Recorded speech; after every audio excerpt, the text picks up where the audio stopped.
মা মা আজকে চাউমিন খাবো। একদম, চল আজকে আমরা চাউমিন বানাবো। এই যে সবজিগুলোকে কেটে রাখলাম সব রকমের, তারপর ডিমটাকে ভুজিয়া করে নিলাম, তারপর কড়াইতে সবজিগুলি ভাজা ভাজা করে একদম রেস্টুরেন্ট স্টাইলে বানাবো আজকে। দেখবি কেমন হয় খেতে। দেখে খুব টেস্টি লাগছে, আর অনেকদিন পরেই চাউমিন খাচ্ছি। তাই না? সেদিন ম্যাগি খেয়েছিলাম তো। হ্যাঁ, আমি বানিয়েছিলাম ওই। খুব ভালো হয়েছিল।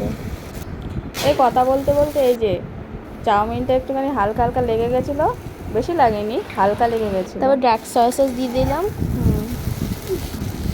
দেখ, নাড়াচাড়া করার পরে চাউমিনটা মানে ঝরঝরা হয়ে গেল। মা কি মশলা দিলা এগুলো?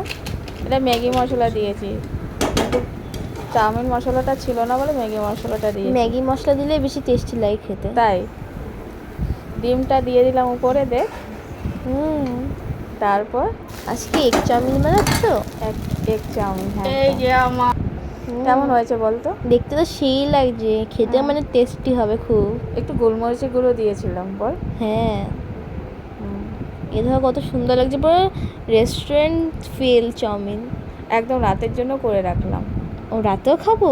একদম। তাহলে আজকে তো খুব ভালোই হলো খেতে। এবার আমি ফার্স্টে টেস্ট করে দেখছি। খুব ভালো হয়েছে খেতে। বল, এবার মা তুমি খাও। একদম, আমিও খাচ্ছি, বল। চলে আসো বন্ধুরা, কে কে খাবে আমাদের হাতে চাউমিন। আবার পরের দিন দেখা হচ্ছে, টাটা।